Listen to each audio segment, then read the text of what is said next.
All right, I'm going to call the VPRA till August, right? It is August. August board meeting to order. First item on our agenda is our safety briefing. Mr. McLaughlin. Yes, morning, everyone. We are at 919 East Main Street on the 4th floor. AED, first aid supplies, AED, I will assign myself to go get them. They're upstairs in our office. There's also, you can also get one downstairs on the first floor. First aid supplies, Joan, I'm going to ask you. Good. Okay. Fire alarms and extinguishers, actually 3 extinguishers in this hallway. I just went and scouted it. But the fire alarms are also in both hallways surrounding the elevator bank. The same with the primary, the exit routes down the stairs or both hallways as well. Well, this way or that way. So in Grace, there's a Washington statue and other Virginia founding fathers below him on the west side of the west side of the primary and secondary 911 callers. Steve Moon, that should be primary. Michael secondary. Head count responsibilities. Jason, I'm going to ask you to do head count, if that's okay. Yes, sir. Please be aware of your surroundings. If we do have to evacuate, make sure chairs are pushed in. Don't trip over any bags or things of that nature. If anyone is watching at home, please do the same in case anything happens to you at home. Case of workplace active shooter, flee, hide, and fight. If that comes, that hopefully it won't. And I think that's it. Unless DJ always will make sure I miss anything. Done, sir. Thank you. Thank you. All right. Next thing up on our agenda is welcome. So we have some changes in our board. We have some new members, and we said we're going to say goodbye unofficially to a couple of other members. So I want to start off and welcome our 2 new members. We have Sandy Bashu from Arlington County. That's been appointed to one of the Northern Virginia slots, who's with us in person today. And we have Beth Reinhardt from Bristol. And she's not able to hear, she said. So okay. Jason was checking on that. And Jason's working on that. So we'll welcome Beth in a second. Jay Fassett and Wick Mormon, who served on this board from the creation of the VPRA, both rolled off of their appointments. And we, DJ and I both reached out to them and have thanked them for their service to VPRA. They were both instrumental in getting us up and running. And John DeLandro has been reappointed. So we've kind of gone through that whole cycle and are back fully in place. Since we do have new members, why don't we go around the room and do some introductions? I'm going to start with Rich. Hi, Rich Dalton with the Virginia Railway Express. yes, It's good to see you again. good to see you, Rich. John Watkins, I guess retired. I'm not sure. Our hard-working retired guy. Cynthia Moses met in Prince William County, and we met earlier. And so good to see you again. Thank you. Jim Spoor with Virginia Beach. I'm a volunteer. Good morning. Ron Hall, also from Prince William County. Good morning. We've known each other a couple decades. Sadler. Jennifer DeBrule, the board chair and the director of the Department of Rail and Public Transportation. And I'm Mary Estelle Douglas, the board assistant, VPRA. Hey, Patty Dorsch, good to have met you earlier. I'm also from Northern Virginia, from Falls Church. And Thelma Drake from Norfolk, and with Jim representing Hampton Roads. Jason, you want to? We'll do the whole room if you want to. Want to introduce yourself? Jason Cheeks, Director of IT for VPRA. Michael McLaughlin, Chief Operating Officer at VPRA. Good morning, Joan Panic, Chief Administrative Officer. Hi, Steve Bittard, I'm Chief Financial Officer. Hello, Michael Westerman, I'm General Counsel. Good morning, Shannon Perry, I'm Director of Financial Planning and Analysis. Selman Hanovich, I'm FP&A Senior Manager. Sharon, would you like to? We're just doing introductions. Sharon Bulova, Vice Chair. Well, welcome. We are very glad to have you. Look forward to having you as part of the board and part of our discourse here. Last thing that I want to say in terms of welcome is I've had a lot of opportunities over the summer to ride both Amtrak and VRE. I feel like I have been on the short trip back and forth to Northern Virginia, and I've split my time between driving to Spotsylvania and riding VRE. and riding Amtrak. And I just want to share the work we're doing is so important. But I've had wonderful experiences this summer on VRE trains that were close to full. And I was on Amtrak, not last week, week before last. And I think I texted DJ and said, I want a train that is completely full coming out of Union Station. And they actually had to come on, tell everybody to shove their bags in their seats, that there was not a single seat on the train available out of Union Station because we were picking up 50 more people in Alexandria. And I'm sitting there holding my things from my overnight trip to DC. I'm like, oh my gosh, I've got to sit here and hold all this stuff.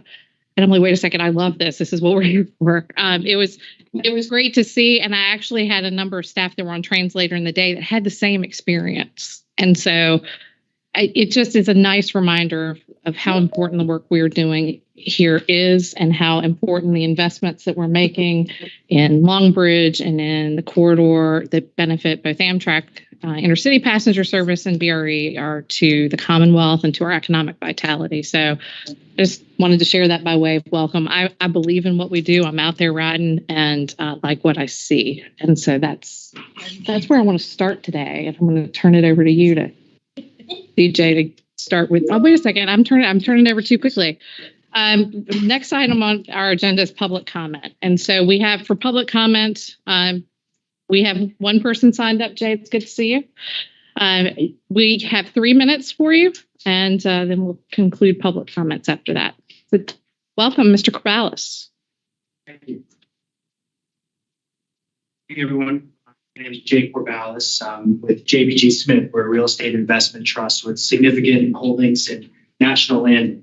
I'm also the co-chair of the National Landing Business Improvement District Transportation Committee and a member of the board of Virginians for High-Speed Rail. I'm here on behalf of all those organizations to highlight the importance of VPRA's work to National Landing and the rest of the Commonwealth. Before I do, I want to extend a welcome to the new board member, Sandy Pashu, who's an Arlingtonian who understands the importance of passenger rail investments to the county and to National Landing. We look forward to working with her. For those unfamiliar, National Landing is Virginia's largest walkable downtown with more than 12 million square feet of office space and over 22,000 residents. Located in Arlington County, it's the home of Amazon's HQ2, whose first phase, Metropolitan Park, opened in June, and Virginia Tech's new innovation campus, which is expected to open in 2024. National Landing's success is rooted in a robust multimodal transportation network, which is set to grow thanks to the Transforming Rail Virginia program. Specifically, the Long Bridge project and the Alexandria Fourth Track project will enable significantly expanded VRE service, the establishment of Amtrak intercity service, and per a recent MOU with Maryland's Department of Transportation, the extension of MARC commuter trains across the river into National Landing. Together, these improvements will allow employers like Amazon or Virginia Tech to recruit top talent from across the region with direct transit access.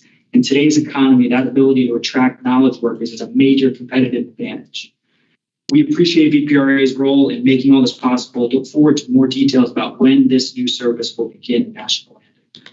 More broadly, we'd like to congratulate VPRA on the increased ridership that was just alluded to on Virginia's state-sponsored Amtrak regionals, which is ensuring that Virginia is on pace to exceed all-time ridership records across all of our Amtrak trains. The consistent growth in ridership since the introduction of state-sponsored service is a testament to the value that Virginians place on passenger rail and the importance of VPRA's effort and Madam Chair's vision to expand and improve it. Finally, we're concerned about the ongoing federal budget negotiations and the potential impact to Amtrak service, especially the proposed 92% cut in Northeast corridor service included in the House budget. Virginians for High-Speed Rail has already issued an action alert to oppose those cuts to our members, encouraging them to contact their representatives. As ridership numbers show, Virginia is in the midst of a passenger rail renaissance, and we stand ready to work with VPRA to guard against those cuts that would threaten that progress. Thank you for your time. Thank you, Mr. Corvallis. Next item on our agenda is the approval of the meeting minutes from May 23rd. Do I have a move approval? Second. Hall. Motion by Ms. Bulova, second by Mr. Hall. Any comments? Any dialogue on that? Hearing none. Mary Estelle, can you call the roll? Ms. Bulova? Aye. Ms. Bushu? Sustain. Mr. Cardwell? Oh, sorry. Ms. Dorsch? Aye. Ms. Drake? Aye. Mr. Hall? Ms. Moses Ned? Aye. Mr. Payne? Aye.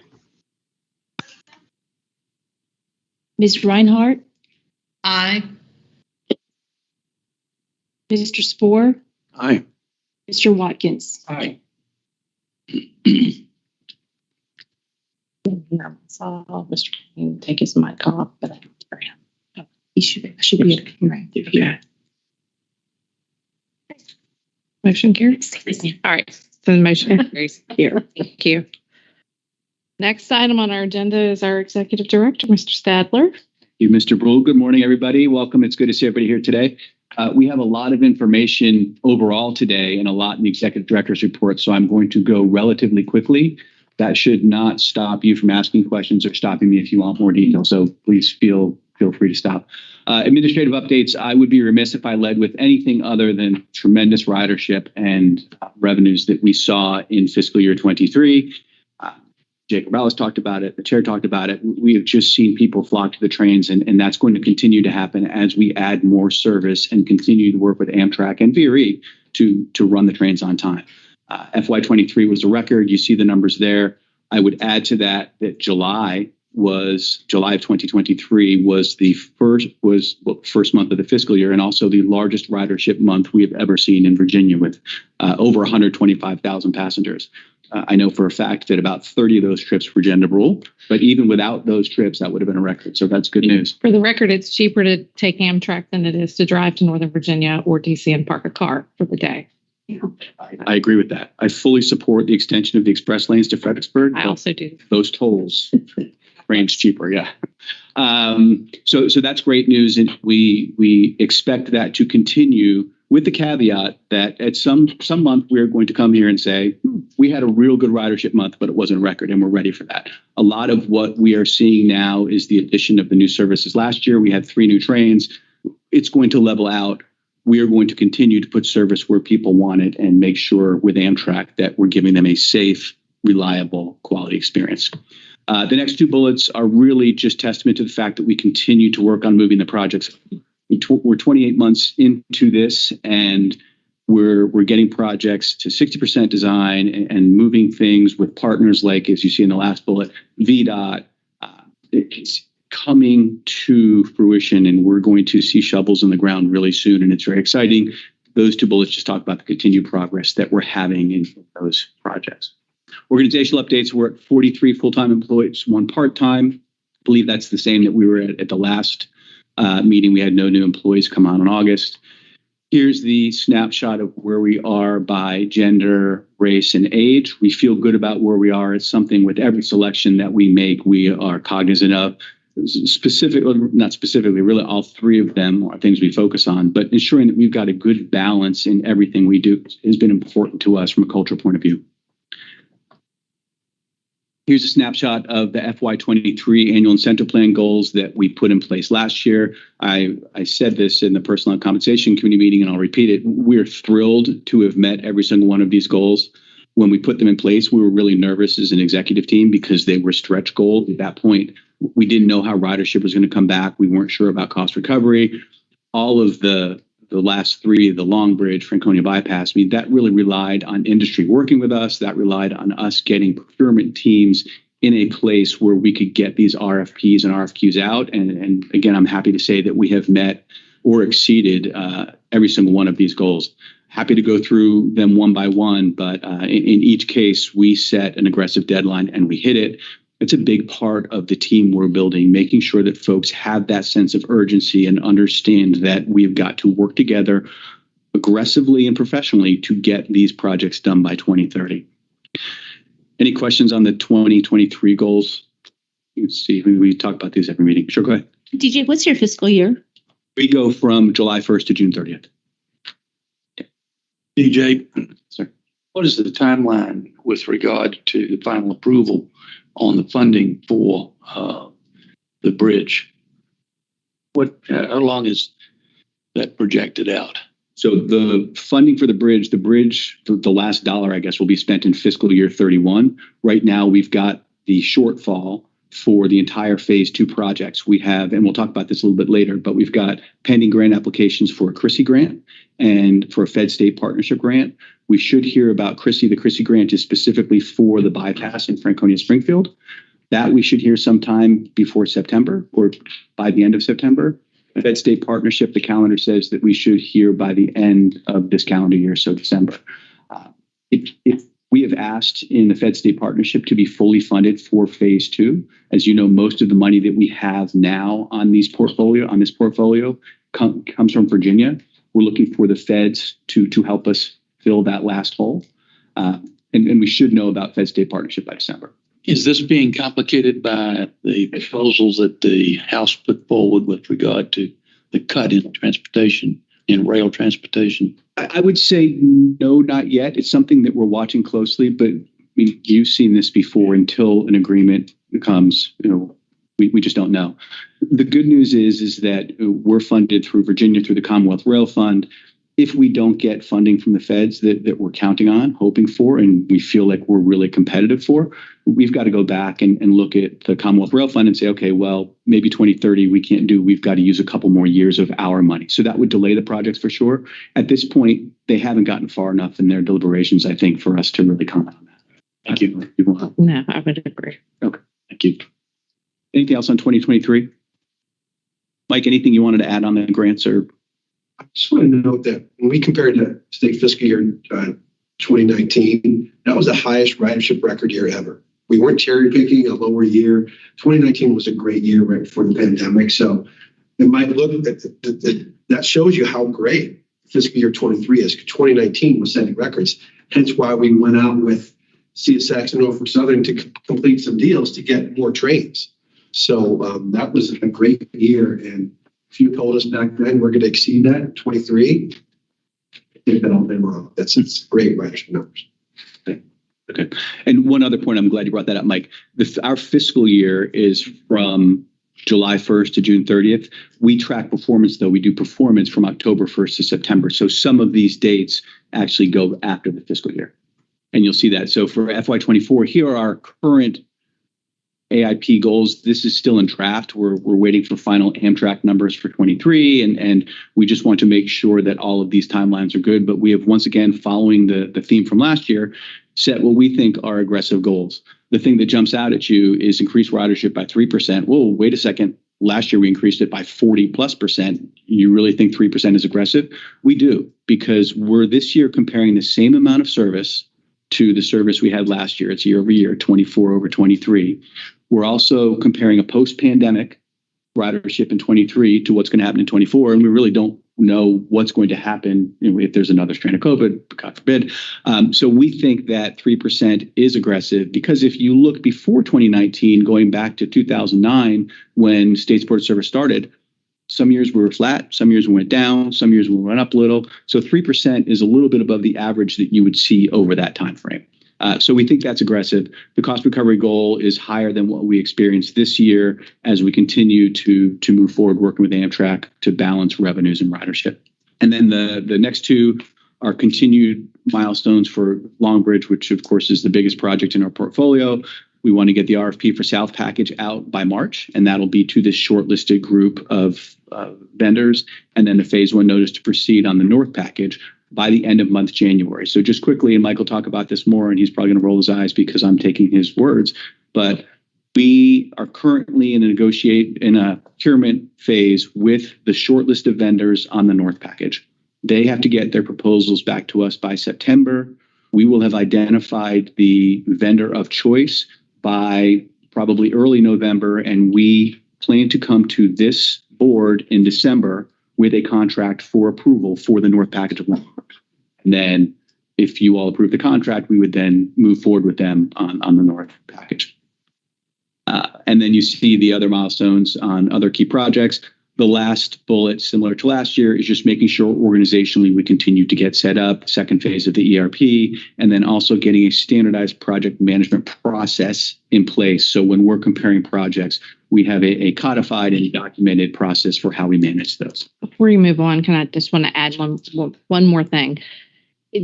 These guys have set dates for all of these procurement efforts, and they've hit every one of them. And it's built incredible credibility with the transportation, consulting, and contracting industry that's helping us move these projects forward. Every time I go talk to anybody in the private sector side of transportation, they are so impressed and so grateful for how hard this team is working to set a date, set an aggressive date, and live by it. And that's really helping us deliver this program of projects. So those dates are important for an incentive plan, but they're even more important for how we are going to deliver these projects with our partners beyond VPRA into the future.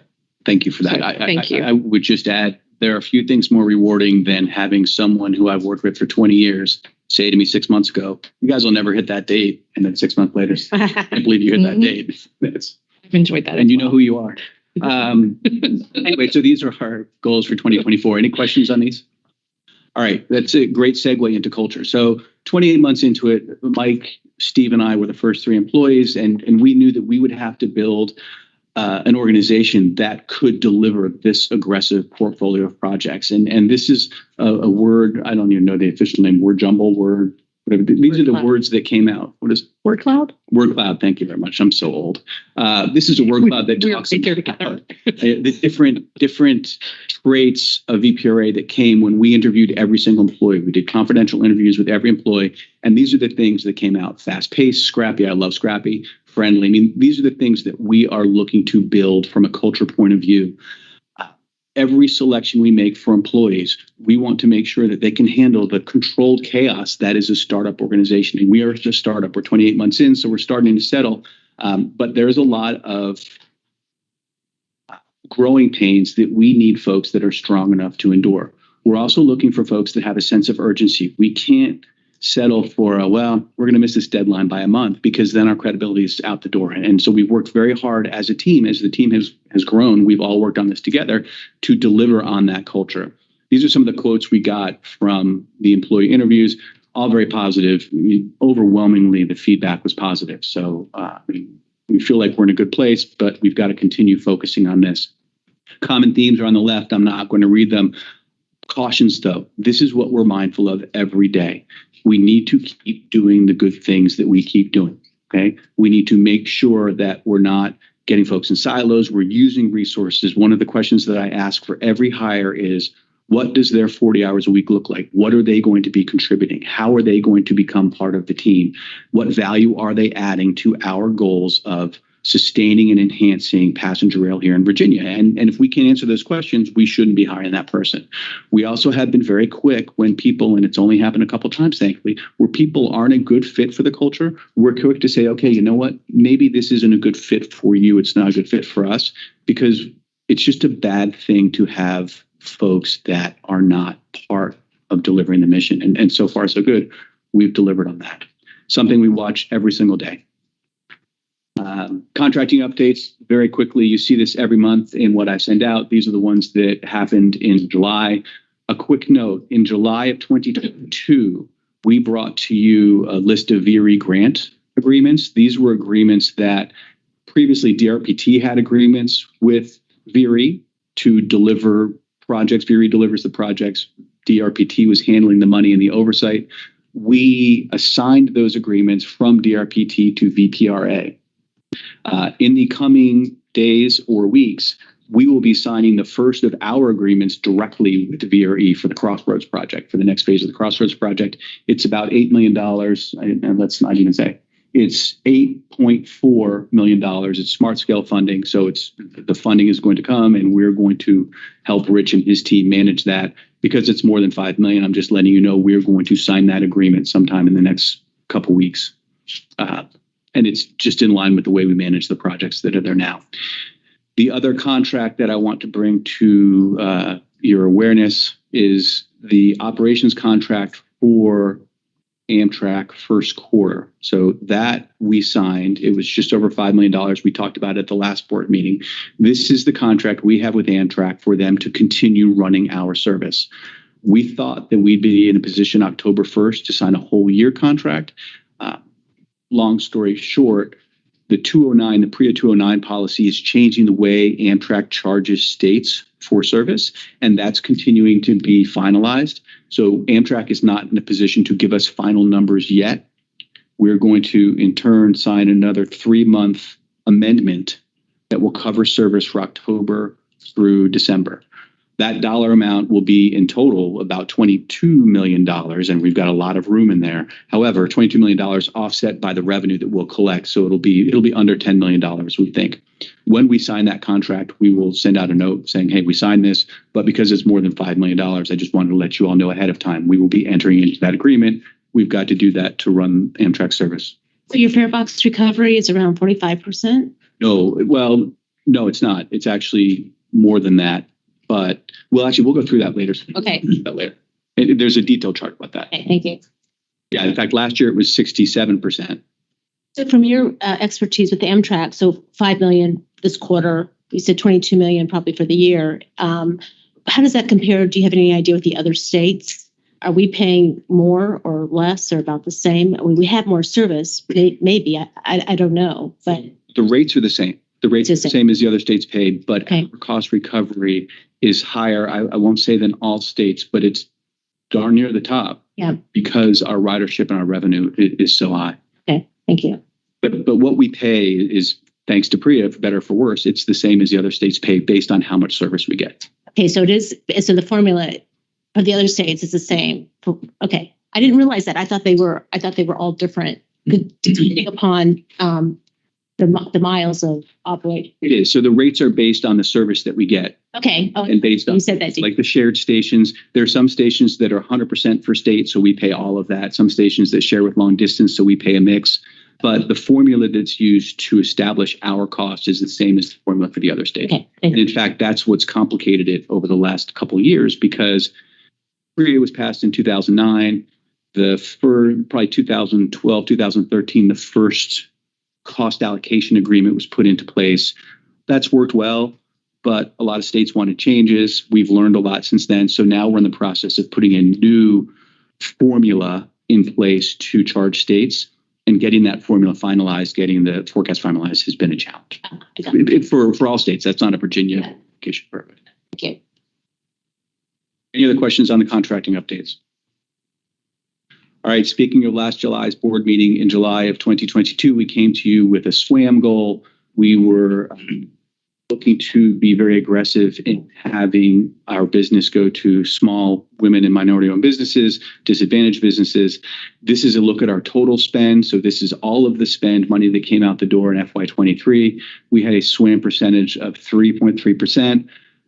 We're not thrilled with that, but a lot of that is out of our control. So, for example, this is discretionary and non-discretionary. Non-discretionary spending is like, we have a deal with CSX. We've got to pay them for the $125 million for our transaction, for maintaining and those kinds of things. We don't have an option. They're our only vendor.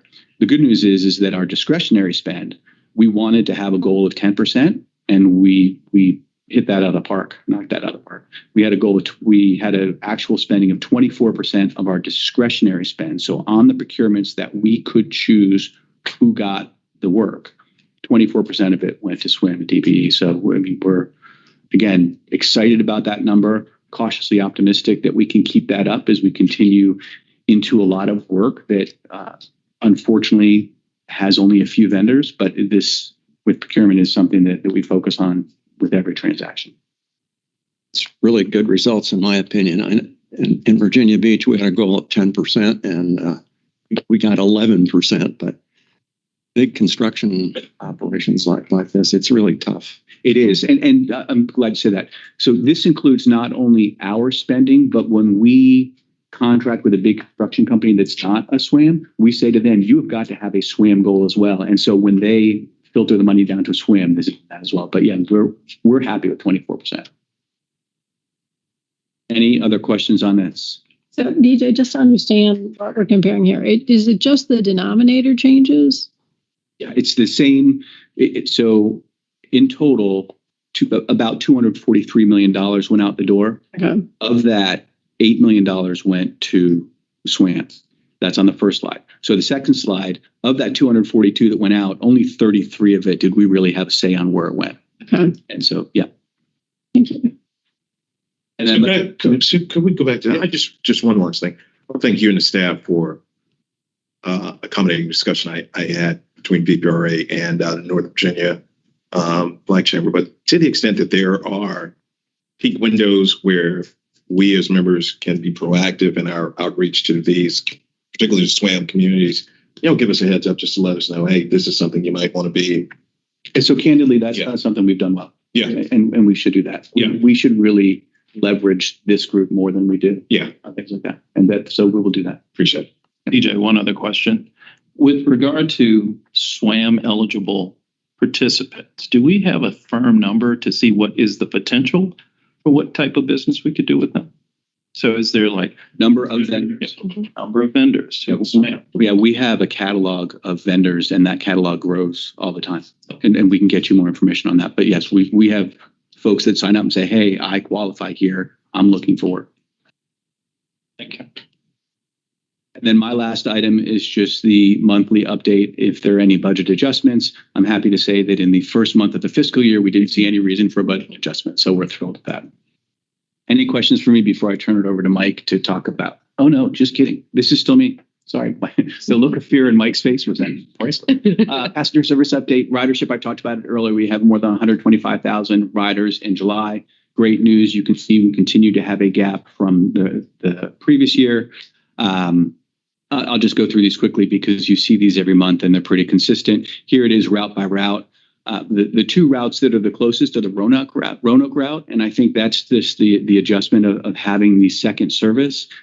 We're going to watch that as we go on month for month. And then the Richmond ridership in the bottom right-hand corner, that is closer to last year than the others. But a big part of that is because we added the new Norfolk train. And a lot of folks that used to ride to Richmond on a Richmond train now ride to Richmond on a Norfolk train. So the times work better for people. It just gives them more flexibility for going back and forth. Overall, the big number 125 is the one we're looking at. And knock on wood, we continue to have good news there. Here they are one by one, and I'm not going to go through them. Jeremy Latimer is going to be here this afternoon to talk about some of the on-time performance challenges we've had. You will see, though, pretty consistently on each of these routes, weekend service is where we have the highest numbers, which is very different than what we had seen in the past. In the past, we had a lot of commuter service. Now, folks aren't working the 9-to-5 schedule. Rich and VPRA can talk about this as well. Folks want to get out, though. They want to get out on the weekends. And Fridays and Mondays are high as well.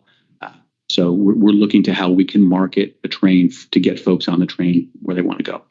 Last item, and this is truly my last item, I think. Passenger service issues. Last board meeting was a couple days after the first derailment. There was a derailment in the tunnel at Washington Union Station. You see on the screen the impacts of that derailment. We had 17 trains delayed. VPRA had 14 trains canceled. We had a second derailment in a different place, different track, different location in that same tunnel. That was train 86 on July 11th.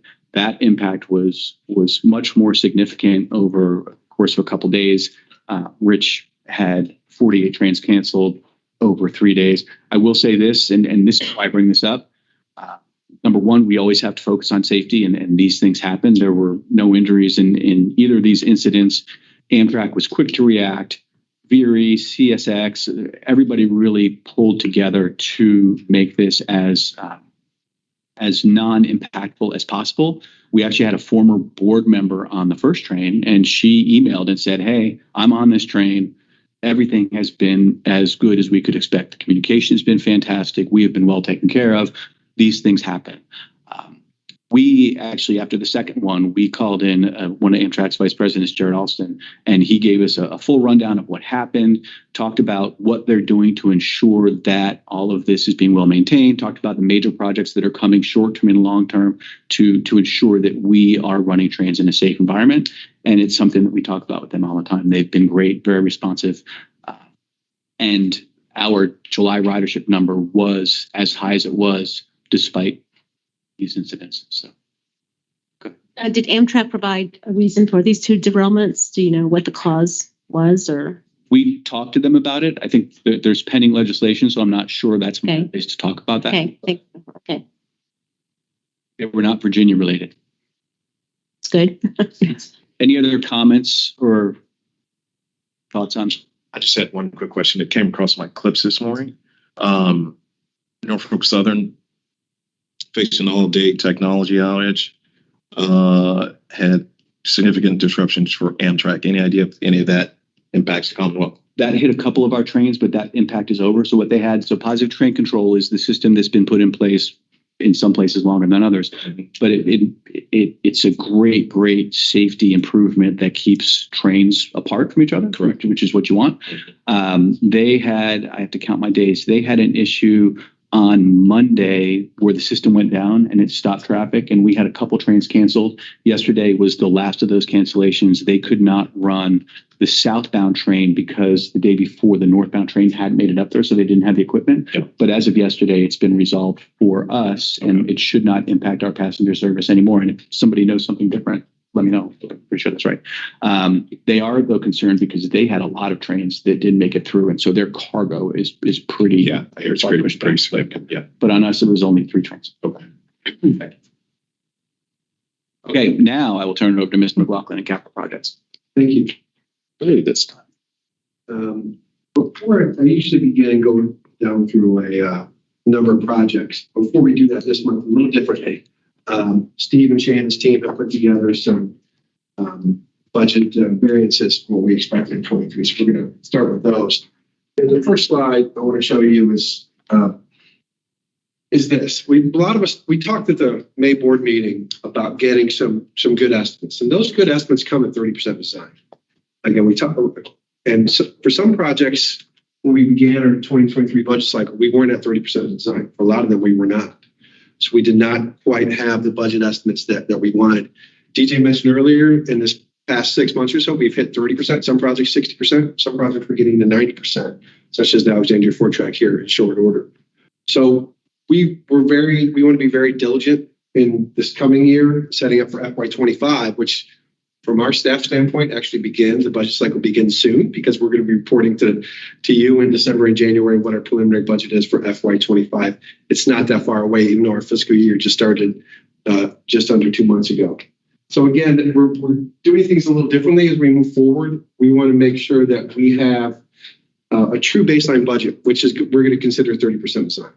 Because not until you actually get boots on the ground and determine the geography, determine what you need for projects, do you have that good estimate. We refined a lot of our estimates in this May budget cycle we just started for July 1st, because a lot of projects are at 30% design. We'll continue to do that for FY25, continue to refine the schedule as well. As you know, this is intuitive. Scope, schedule, and budget all play off each other. Determining what the budget is and what the schedule are, what the scope are, all are going to impact each other. Because we need, again, we're putting boots on the ground. We're doing that with ourselves or consultants in this cycle. So I'm going to go through, and Steve and Shannon, feel free to jump in if need be, through some of the variances. The good news is all the variances we spent less money than expected, but we're going to go into some of the reasons why. So we're not coming to you and asking you for more money or anything of that nature. So we're going to discuss some of these on some future slides. Start with Long Ridge. Long Ridge, we did spend 43% less than expected. I'm going to go to the next slide. I know there's a lot of words in here. Long story short, we brought Long Ridge Partners, which is a owner's rep, led by WSP, on board. We expected them to get on board a little sooner than we did, but we got them on board. They're churning through there. Trust me, they're billing us just fine now. And actually, at first, the bills were coming as high as expected, and that's actually hit us on a few projects, which is good. So we allocated a certain amount of money for consultant spend, and they weren't spending as much. But however, as DJ noted earlier with our procurements, and we'll talk a few times today, procurements are still moving forward. So even though you do see us spending less than expected, the good news is we're still hitting our milestones. As our chair and DJ mentioned earlier, we're putting out for procurements. And when you put out procurements, whether it be for owner's rep, which we did this past year, we're doing for Long Ridge now, that's when the real spend is going to come. That's when you're really going to spend a lot of money in the design build process as well. So, but again, for Long Ridge, there is some right-of-way acquisitions needed here. Want to alert people that we're not taking any buildings or anything of that nature. There's some small slivers in the district that we're working through. The Amtrak's actually helping us because we have some limitations of what we can do in the district, obviously outside of Virginia. So Amtrak's helping us with that. They've been a great partner with that so far. Another good news is we thought we spent some unallocated contingency for Longbridge, and we're not. Again, that's some good news. Alexandria 4-track, that's a project that's actually furthest along. We also need some right of way for that, and we're working on that. We feel confident that we're going to continue with this project forward. That is a project CSX is leading. We're leading Longbridge. CSX is leading the Alexandria 4-track project, and they actually planned that put out their procurement any month now in the next few months. For Franklin, the 3rd track, there was a pause in their design, CSX design. We at one point talked to the board about possibly laying a 4th track, or we're laying 3rd track. And when the estimates came back from CSX prohibitively high, we determined it's not going to work. We're going to continue to lay the 3rd track. Because at one point we thought there might be enough funding, our funding, and some other funding to try to be a little more aggressive and lay some 4th track while we're laying 3rd track. But we made the determination we're going to follow the agreement with CSX to lay a 3rd track. The goal is to get a 3rd track all the way from Alexandria down to Spotsylvania through phase 4 and north of Alexandria, 4th track. Franklin and Springfield bypass. A lot of the variances because we decided to do a CMGC procurement, which Jeff Pelletier is going to talk to you about later. What you do there is you want to mix the design with the construction. So we did pause that design for a couple months on the Franconia bypass. And again, Jeff, one of our new employees we're proud of, is going to be coming down later and talking about that. Again, that is so the designer and the contractor can work more closely. So we did not slow it down though, because procurement is already out for that. We're going to talk about that a little bit later today. So we're moving that forward as well. And then the sidings as well, they're moving forward. We did have some delays in some agreements with CSX, but we got those agreements are pretty much almost all done. With for the 3 sidings from all the way from Hanover up to Stafford County. There's some other projects. We hit the main ones on the first page. Transaction costs, that's the cost of right of way. One thing we're doing that doesn't get a lot of attention is we have to do the survey work all through up and down the corridor. And that work is ongoing. We're pushing AECOM, who's doing most of the survey work from DC to Richmond. We're meeting deadlines. I know there's a lot of projects up and down the corridor, including not just projects we listed here, but projects such as Potomac Shores. I know Mr. Hall is interested in that. Also dependent on that survey work, because again, we are purchasing half of the corridor from CSX, so we want to make sure we get this right. We want to make, just like you buy a home, you do some survey work and get your plats. We want to make sure we have the right information when we are purchasing and constructing in the corridor. New River Valley, we talked about that a lot at our May board meeting. The good news is that in July, we did bring on STV to do up to 30% design. We're going to be coming back to you this winter in December and January and letting you know about the progress of the New River Valley work. And again, we talked about that in May. We'll talk more about that when they have some findings here later this fall and this winter. The tunnels also fall in line with the same New River Valley work. So I'm probably going to move along here. Some of these other projects, these projects on the bottom were ones that we brought to a certain level of design.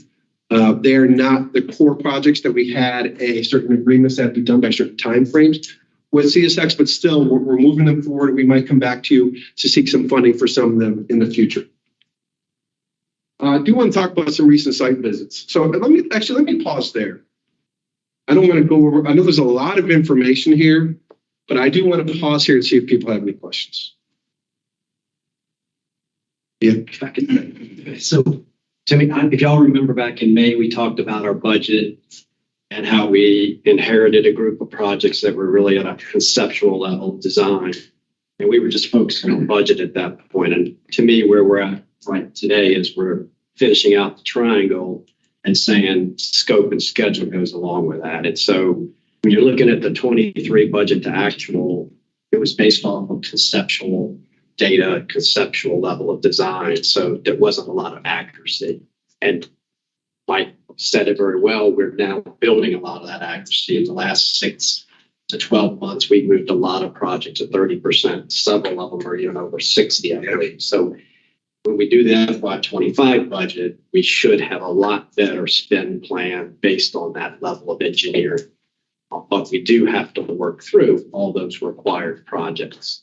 We've also implemented for new projects, the ones that weren't required, we're going to begin with that 30% level before we say we're going to construct and come back to you at that 30% level, explain the scope, the schedule, the budget for approval to move forward.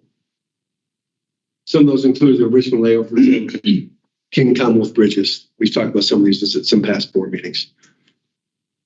So I talked about boots on the ground, site visits, boots on the ground. You can, these are all taken by our staff. A few of us have gone through, for instance, on the right-hand side of River Valley, seeing what those site assessments are, seeing that the rock, as you can see in the tunnel, it's very important to do these site visits. Our team was just out recently. In fact, they're out almost every week now with our consultants on site visits. Quantico is a project that actually VPRA is leading. It's in the midst of what we call the Arkandale, 9 miles of third track for Arkandale project that should, I think, could be wrapped up by spring of next year. That is adding some platforms. You can see a walkway over the CSX right of way. Siding C, that is a siding in Hanover County, not too far north of here. Their teams were out with CSX and consultants a couple weeks ago. Fulton Yard is one of those projects not fully funded. There is money in our budget for design. But of course, that's when you want to get out there and determine what the site assessments are. Fulton Yard, we might not have talked about that much in the past. We have agreements with CSX. So right now, all the Richmond trains, they overnight at Staples Mill. But if you're familiar with Richmond, some of you might pass over 195, something called Acton Yard. Getting those trains from Staples Mill to Main Street in the morning can be time consuming. Anyone in transportation operations know it's always good to have a yard at the end of the line. VPRA's yards, Spotsylvania, after Spotsylvania. Broad Run, right there to Broad Run Station. It's better to have the yard after you have service. Fulton Yard, just south of Main Street Station, because we're trying to get more trains into Main Street than we have. The first expansion we had with CSX was actually getting a train that ended at Staples Mill down to Main Street. And of course, the Newport News trains also come through Main Street as well. We have more Richmond trains coming in 2026 and 2030. So right now we're just deadheading one train. We don't want to have to deadhead more trains. So we're going to be, so the plan is right now we're seeing what the conditions are at Fulton Yard. And if we determine that's something we want to move forward, we'll come to you with the recommendation for full funding for Fulton Yard. I know we haven't talked about too much. For those, if you want a site visit, we can go up to DJ's office and see it from there. It's literally just an eye shot away from downtown Richmond. Again, talk about boots on the ground. There's some people out there in the Franklin third track area.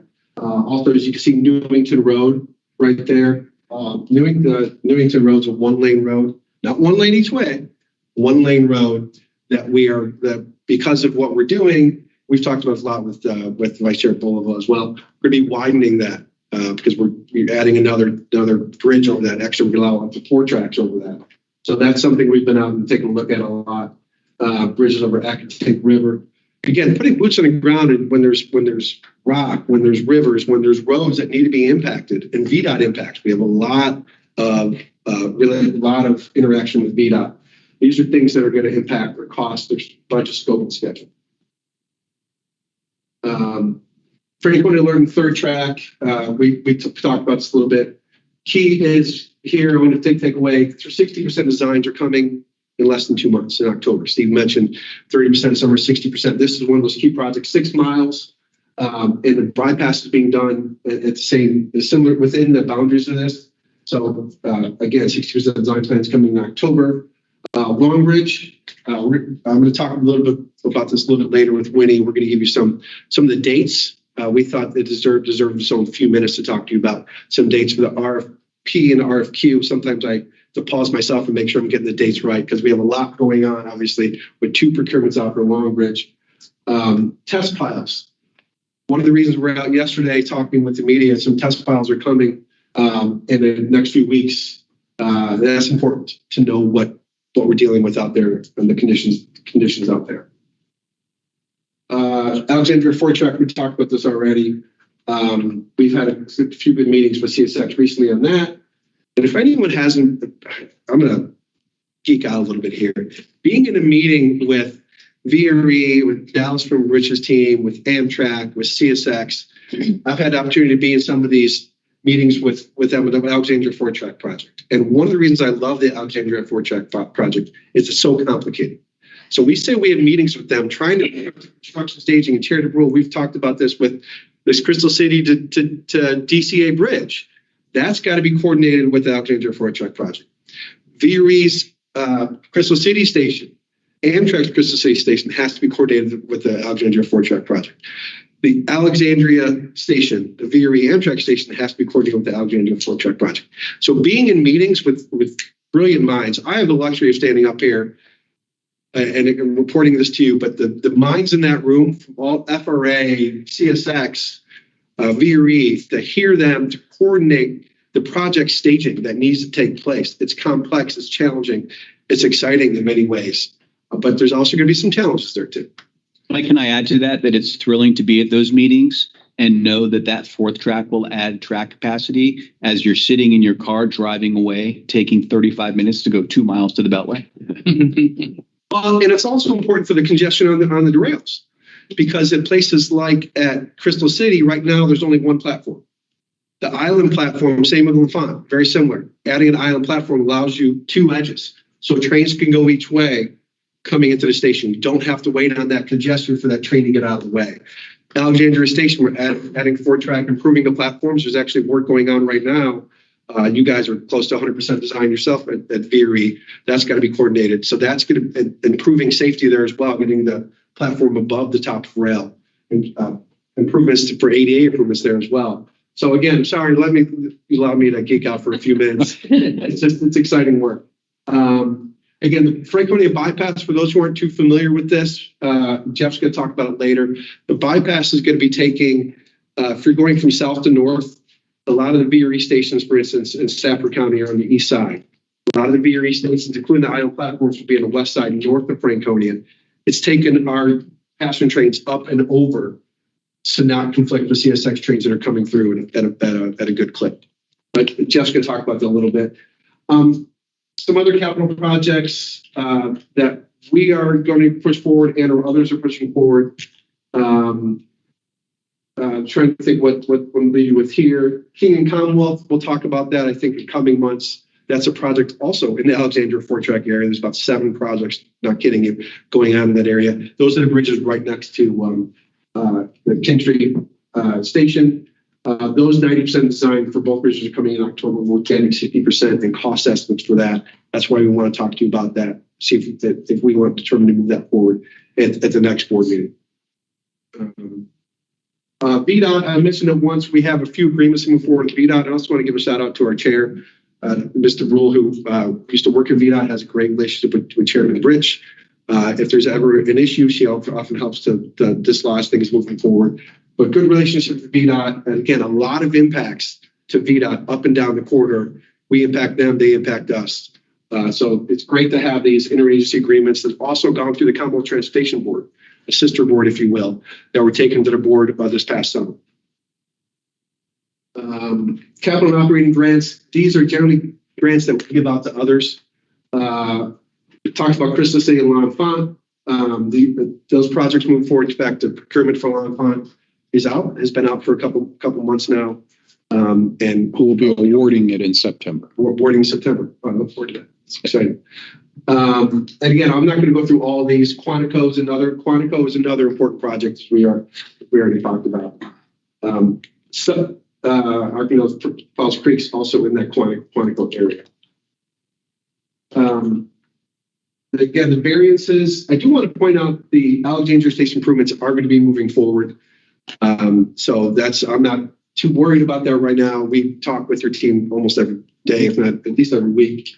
There are some other projects, though, that because of our agreements with CSX, that some of the work may not move forward as robustly as they had before. So with Brook and Leland, for instance, because we're owning a certain part of the corridor and might add a third track, there are some grants that we have to determine we're doing moving forward. But there are smaller dollar grants. Broad Run Station, we talked about that VPRA board a few times. Manassas Park, NTP, as you saw, went out in June. So some of these are moving along, but the variance is high. But for next year, these reports, the variance will be much lower.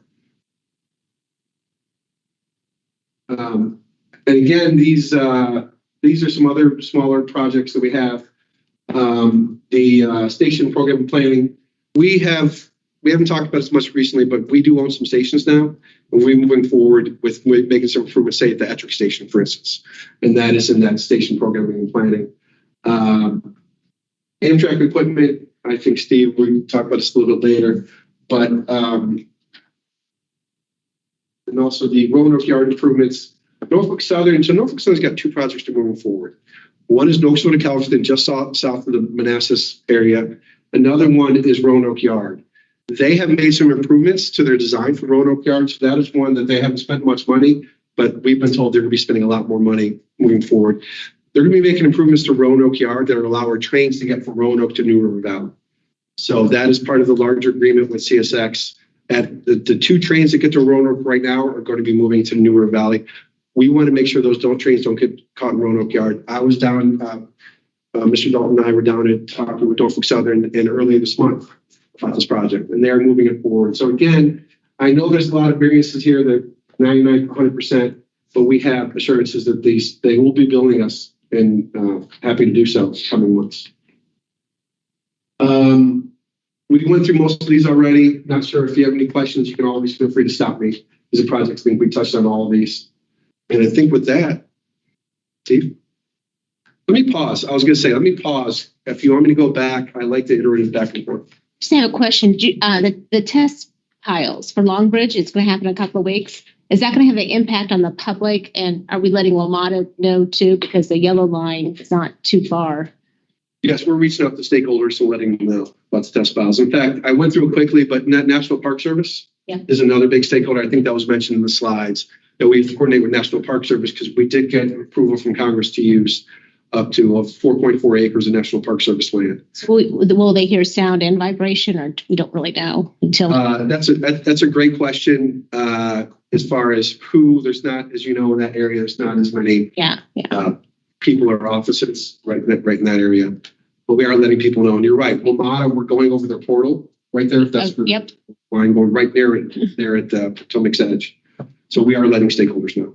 Like on the Newport News Station, when's that going to be done? It seems like they've been working on that for a long time. Yeah, Newport News is the lead on that. And actually, there's a slide that shows a picture. A lot of it is, that is expected to be done early next year. There's even, possibility of substantially complete and in service, possibly by the end of the year, but I think they're expecting it to be done the first half of next year.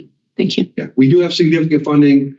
That the Newport News, the 44 is all in, is $20.5 million from VPRA.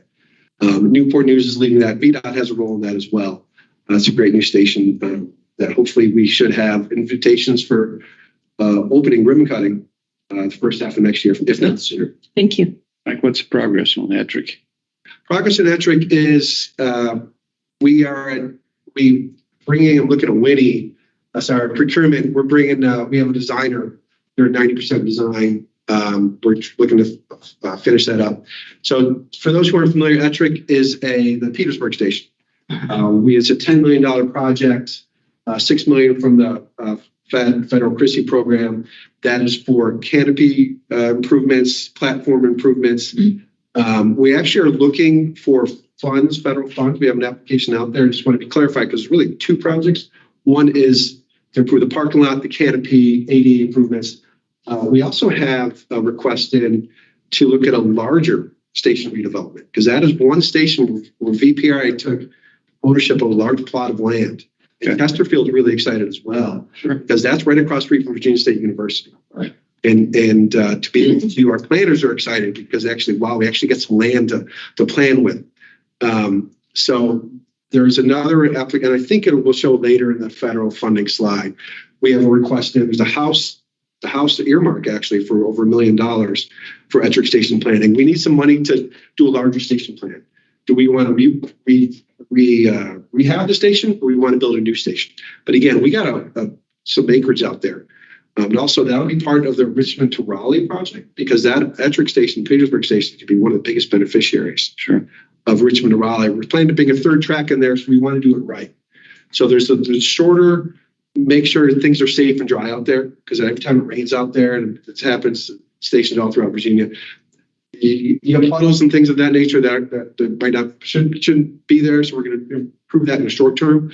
Longer term, we want to build a modern 21st century station that's going to help people there, not just now, but also coming for the Richmond Raleigh project. That's probably 5 to 10 years out. Right? Yes. But that's one of those we like to expedite, because we can still get benefits to the here and now if we build a new station 5 to 10 years out, even before the whole of the 75 plus miles of the band of right of way is rebuilt. Because again, there's 14 trains coming through Ettrick every day. Yep. That's not insignificant. That's a good number of trains. And we're looking forward to, we've talked about this with the folks from Hampton Roads as well. People there are looking to go south as well. It's not just all about going north. So we look for some, whether it be cross-platform changers or just one-seat rides to go south as well. So we're looking for improvements there, longer-term improvements there as well. Mike, real quickly, is VPRA a recognized federal grantee, or does okay, so it doesn't go to DRPT, but to VPRA. It goes directly to VPR. Okay, good. I don't remember which board meeting, but there was a resolution, I would say a year or so ago, that we're recognized federal grantee. Great. Right. And to that point, I mean, there are some existing federal grants that still come to DRPT that we're in the process of working through FRA to transfer those to VPRA. Good. We don't need to be the middle person between VPRA and federal government. Yeah, good. Great questions. Any other questions? I know I went through that quick. There's a lot of material. If you want to follow up, feel free to reach out to us. We're happy to go through it. It was our pleasure to watch you geek out. Just seriously, being in the room with all the engineers and to see the coordination, this has to go first and that has to go next. It's exciting. Okay. He's not the only one that geeks out on that stuff. I confess. Steve, I think it's where I hand it over to you. And I was just going to add, before I jump in, on the capital grants, a lot of those are pass-through funds, so we're not necessarily the entity controlling the project. And to me, what happened is VRE had a great capital plan, and then we came along after that, and TRB came to life. And because of that, they've had to go back and readjust their whole schedule, similar to what we're saying about getting conceptual level design for our required projects. So with that, I'm going to try to go through this fairly quick. Feel free to jump in with any questions you might have. So this is just for overall, for budget to actual for the past year. It is unaudited. All this data is unaudited. We're close to doing really well the audit this year, very close. Hopefully we will make the September 30th deadline. First two items here, capital projects, capital grants. Mike did a great job discussing. I'm not going to jump into that. But there is some good news here on the operating side. One, the expenses came in 4% to the positive, meaning under. So that was a positive. And then, as Director Stadler mentioned earlier, the revenues were 32% higher than the budget. So some really good news on that front. And this slide actually provides more detail.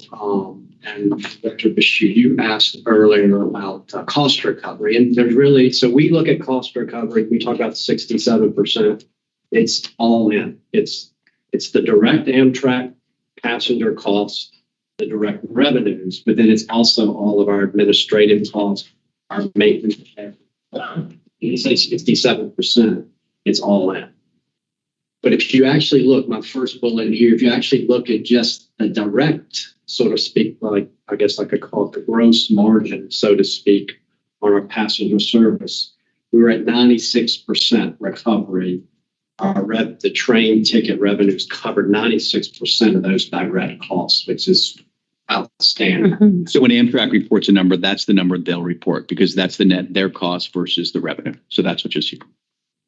The other point I wanted to make here was in that middle bullet, we did see, we have passed through, when we get in the NEC corridor, we sort of split revenues with Amtrak and they charge us a fee of 25 cents a mile and then they give us those revenues. They control the fares. They have a little more control of those fares because it's, so to speak, their core. Thank you. It was either, or DJ mentioned that travel is a lot longer distance now. So more people are going on past Washington. So more miles on the NEC. So therefore we had more expense.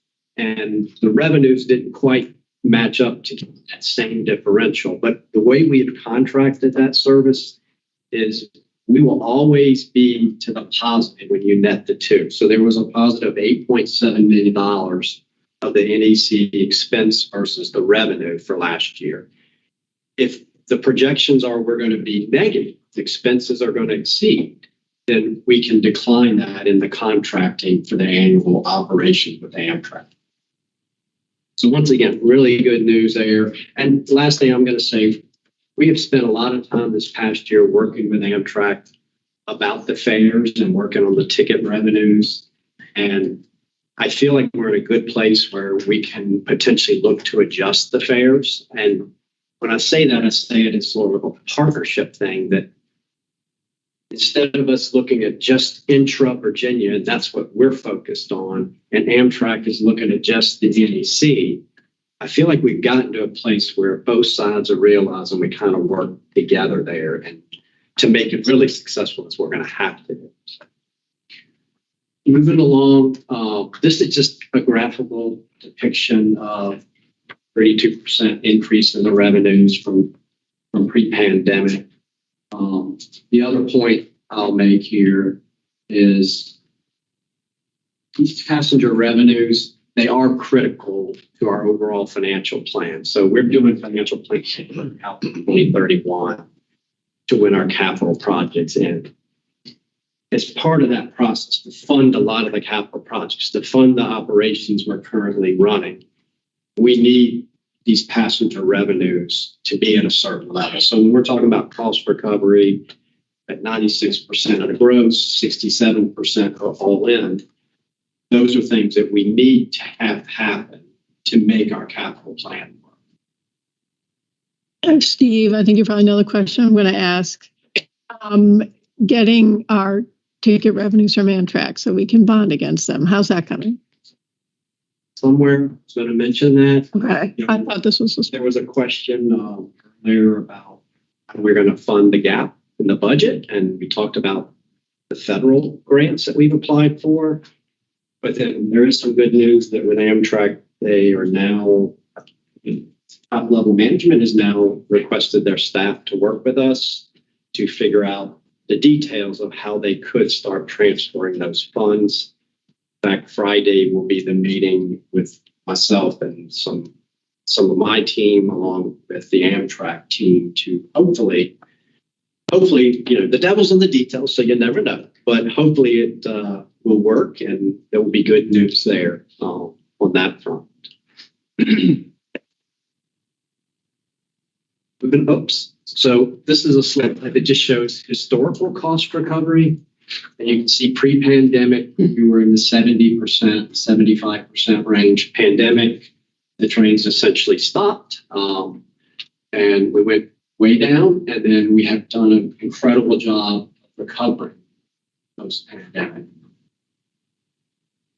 And the one thing I'm going to add to this slide is when I say all-in costs, the one thing that's happening right now, our administrative costs, and when people in Mike's group work directly on a project, we're allocating that time to the project. The rest of us, we're allocating right now 100% to the Amtrak operations. So the point I'm making is eventually, so fiscal year 25, the goal will be to do full cost allocation. And some of those administrative costs that are now borne in that 67% recovery will be moved to the projects, which will help that recovery ratio. Steve, one quick question. So in terms of the last slide, do we have any idea how much the offset has been caused by no longer working from home, people riding back, or tourists to and fro? I mean, do we even have any idea? Could we even pull that number out? You know, I guess what I would, and I said we worked with Amtrak the past year, and part of that was a discussion about getting, and what I'd like to get is data of every single ticket purchased. So we know every rider, how much they paid, they went from this station to that station, and getting that data into a database that we have. And they have, I think they have been working with the state's Passenger Rail Coalition to provide that data. And so I'm not going to say we're getting it today, but at least I think it was May, this was brought up in one of our calls, and they were very open about, yes, we're working through that to this portal so we can have that data. And then we can do, Mr. Nylander, the analysis you're talking about. We can actually really see where everybody's going and what days of the week they're going, which trains they're on. Sure. Thank you. The next slide is just the overall administrative budget. I think the idea here is we came in just under the total budget, so we were on track for the year. That I'm going to jump into standard revenue investment slides. On here, if you're reading closely, last year we made $186 million off our dedicated Commonwealth Rail funds. This year, the estimate's $158 million. Might be wondering why. There was a transition period of the 2020 transportation session legislation and all the new revenues and the new allocation process. There was a 3-year transition period versus the CTB had certain leeway to make off the top allocations. Rail was getting some of those off the top allocations. So this will be the first year where there are no longer these CTB decisions off the top of formula. And so the 158 million represents, in the ballpark, growing slightly over the coming years, the amount of revenue that's dedicated from the Transportation Trust. Next slide. Here's same story we've seen before. We have a really strong asset balance. We're generating, hope to generate over $30 million from that asset balance in the coming year. We are currently in the process of selecting an investment manager. When we originally started the company, we had to get banking services, and we sort of included investment management services in that as sort of a throw-in, so to speak. And we said at the time, if you go back 2-3 years, these board meetings, we said at the time we would be putting this out for competition for just investment management services. So we're in the middle of doing that. Hopefully by the end of September, we will have that completed. Next slide, status quo within the designated limits with the board has set for liquidity. And then as far as principal, safety and principal, there are a couple of investments that are, if we were forced to sell them today, there would be a small loss. However, we have other funds and we have the intention to hold these. So when we get to full maturity of those underlying securities, there will not be a loss. The other thing to say there is if interest rates happen to decline, these investments that you see over here that we're talking about losses, they will actually should change to actually be in a gain because they will all of a sudden be at a higher interest rate than you can currently get. Next slide. Here, you've seen this before. We did add the benchmark, which is the yellow line. And it's the federal funds rate, which is the benchmark from our investment policy. And as you can see, the majority of our funds are in the LGIP, almost over 400 million of the 600 million 450 million of the 600 million are in LGIP, and that's been exceeding that benchmark since we started.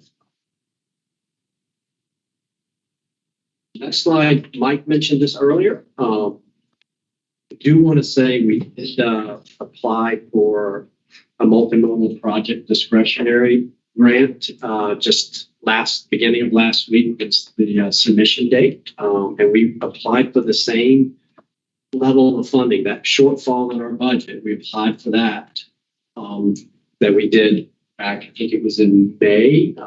The Fed State Partnership, we also applied there. So we're overturning all the rocks, trying to get that funding gap as much as possible through federal funding. Mike mentioned the ENTRIC project you see here for $2 million. So hopefully we'll be getting good news on this front in the coming month to 4 months. Has Longbridge received any federal funding to date? So we don't have any federal fund. We've gotten a $45 million grant that we could actually, we've allocated on Alexander Ford Track. So Longbridge has no federal funding on it. Yeah. Unless, Pet Bike Bridge. Yeah. That's true, the 20 million. So we did get 20 million on the pedestrian bridge. Is that from DOI or DOT? Is that from Interior or from Transportation? It was Department of Transportation. Those are I believe it was Ray's. Ray's grant, yeah. Ray's grant. Okay. At this time last year, I think you were the press conference with Senator Warner and David Bowser and others. The Ped Bike Bridge, which is part of the 2.2 billion all in for Longbridge. We did get that funding. Steve, in I think my first meeting here, I was surprised to see that you had a requirement of the ESG investment companies. So how does that work? Is that one of the factors you look at? Is it the predominant factor? How does that come to play in this 644 million, your investment balance? So most of the funds are in the LGIP, which is the state's treasury. It's their investment pool. There's $30 million in an LGIP extended maturity, so it just has a little longer maturity date to it. And then there's 100 million that could be subject to that ESG provision. And essentially that all related to either corporate bonds, which we have no investment in corporate bonds, or commercial paper. And we do have some commercial paper. And when you get to those two instruments, the way it works today, it may change if we get a different investment manager. We look at their scoring of ESG, and we came back into policy to say that it had to at least make the average, like their scoring went 1 to 5. And so we said it had to be at least a 3 or above.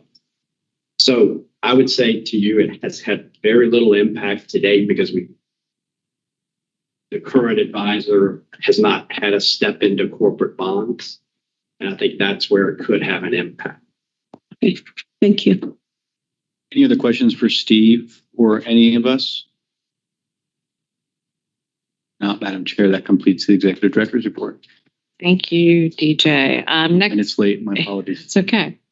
I think we can recover. Next item on our agenda is Mr. Pittard again with our management reserve policy. And this is something that I know we started talking about back in May in the Finance Committee, led by Director Dorsch, has worked on this since then and look forward to the recommendation today. Chairman Rule. So, yeah, we had a very good meeting with the Finance Committee. It was a very good discussion actually with y'all back during the budget. And we started talking on this subject and pushed us to go ahead and get a policy developed. Had a very good meeting with the Finance Committee on this topic. So I don't know if Patty, you wanted to say anything about? Just briefly, this is Shannon's finest work to date. I love this slide, and I just want to tee this up because I think key to understanding this, and John spent a lot of time on this, Sharon spent a lot of time on it, a lot of folks have in the Finance Committee, but key to understanding this whole policy is understanding what the management reserve is, I think, and particularly how it relates to the budget as a whole. As we all know, a great majority of our funding is very, very carefully programmed to support a very ambitious multi-year capital program and the operating costs of our rail service. Management reserve, we don't have an amount yet. We have a recommended amount from the committee, but when it comes to be, it's a small share of that budget, and it's unallocated share. Most of it is a light blue allocated, small share is unallocated. It's important to understand this because to understand this isn't any form of extra funding, because we know that current sources are insufficient to cover all of our costs, our multi-year costs. It's a cash flow issue. But this is money that is therefore represents funds that could go to multiple different purposes, and that's where the discretion aspect of this comes in. And so the management reserve policy is to establish, I think, a formal and transparent process for selecting among the potential uses of this funds, which is in line with the informal yet equally transparent process that DJ has used so far to exercise some discretion over, a small section of funds that are unallocated. And he would come to us with that in his monthly reports. He would certainly raise it for us at the annual meetings. Or at the periodic meetings. This is just to make it more formal and a written policy adopted by the board. And as I mentioned, in July, the Finance Committee met, and our recommendation to this board would be to establish a management reserve of no more than 5%. Just add a little bit. So previously there was not a policy, and so now, this would actually provide a policy, for the board to have some say and oversight in what is done. So I see this. Go ahead and finish the presentation, but this essentially brings more discipline into the process. Not to say that there wasn't discipline. It's just that there was not a policy that provided that. Yeah, I like the word you said, transparency. I like that. That's really what this is. What we were doing. Now it's gonna all be disclosed and updated on a quarterly basis. So, and I think I'll just add to what was just said that, our financial planning doesn't just happen and we create a plan and put it on our internet site and we're done. It's every day it's evolving, it's changing. The sources, they're not just static. They're not known, and they're not going to never deviate. There's taxes on there, so taxes go up, the revenue collection go up, they go down. So constant change to sources. As Mike alluded to earlier, the projects are going through a lot of evolution. So the use are also evolving. So I think, Patty, you said this, the unallocated. This is taking all those sources, all those uses, and then saying it would be prudent to not allocate every single dollar because those sources and uses are changing. So that up to 5%, it might be wise to leave unallocated. I think that's because I think when you observe some people, I know there's a bucket of money set over here. It's not really that. It's a constant evolution of financial planning. So moving along, I'm going to quickly run through these 4 areas: prioritization, the goal, how it's calculated, and then, most importantly, the use. So prioritization obviously needs to support the authority's mission to promote, sustain, and expand passenger and commuter rail in the Commonwealth. And then prioritization given to if the project or the use is going to provide additional service, is it in the budget, and has that effort achieved 30% design? Will it enhance currently approved VPRA projects? And finally, I think this is important too. Will the project actually help us leverage other resources that could help us do 4 projects? So the goal, and Greg Dorsch said this already earlier, the committee, the VPRA team came up with up to 5%. I think the key word is it's a goal. So it's not required that we have 5% unallocated. It's the board's decision. So if you go back to, and what we're really looking at here, we talked about capital grants. We're excluding the capital grants because those are really pass-through funds. There's not a lot of discretion in those. We're getting funds, passing them through to other parties. So we're taking our capital projects planning window and our operations planning window, adding that together and saying, what is 5% of that number? And so that comes out, if you go back to our May budget, it came out to $290 million. So, and I think when I say goal 2, the other point I wanted to make here was it's really, y'all are saying to us, when you do your budgeting, your annual budget process, aim for 5%. We may come with a budget that ends up at 3.2%, but we will explain here all the uses and why. Ultimately, though, once again, it's a board decision. So, calculation of the balance. So this is an ongoing process. What we're committing to is to update you quarterly on that with a report. And as I mentioned, the sources of revenues change. So when we reasonably know that a source of revenues has changed. So we mentioned the Amtrak ticket revenue, and we have that in our financing plan for $210 million. If Amtrak had come back and said, we are not going to send you those funds, then they were definitive about it, then there would be a 210 removal of a source of funds. So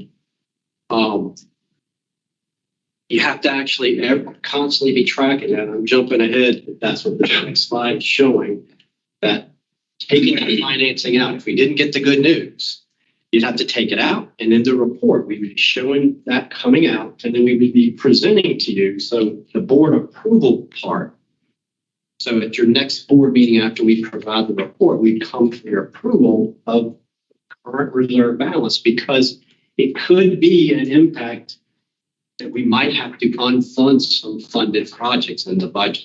So if we lost that $210 million, there'd be some hard choices that possibly we have to unfund some projects sitting there because we only have $124 million in the reserve, but we lost $210 million. The opposite could be there could be an increase, which we still want y'all to have the information. We still think it's advisable at that next board meeting for y'all to go ahead and, as a matter of routine, to approve that reserve balance. So this is a slide that really is just examples as I talk about the sources of funds. I don't want to be here, a complete panic that the sources of our financial plan are uncertain. I mean, we feel very good about them, but there are a lot of changes going on. This just gives you examples and the timing of when some of those changes occur. A lot of them occur at the end of the year, June 30th, where we are now. Some of them can be ad hoc. So we were requested to come to you with an update for June 30th in the Finance Committee of what that $124 million that the management reserve was set in the budget. You were asked to come back and update that through June 30th. This is that update. And fortunately, it is all good news. So we had in the I-66 inside the Beltway, PAYGO, we went through a lot of deliberation this year. The traffic patterns have changed. But as it turned out, we got to the end of the year, VDOT let us know that actually they had $13 million of I-66 inside the Beltway PAYGO funds. And there's a waterfall of how these funds are distributed, and we're kind of at the bottom of that waterfall. So they let us know, and they sent us this $13 million just before June 30th. So positive news there. We're not counting on that $13 million on our financial plan. So that's a positive. Commonwealth Rail funds, I said we were 186 million earlier. We had put in the plan 183 million. So once again, another positive. And also the interest and realized gains.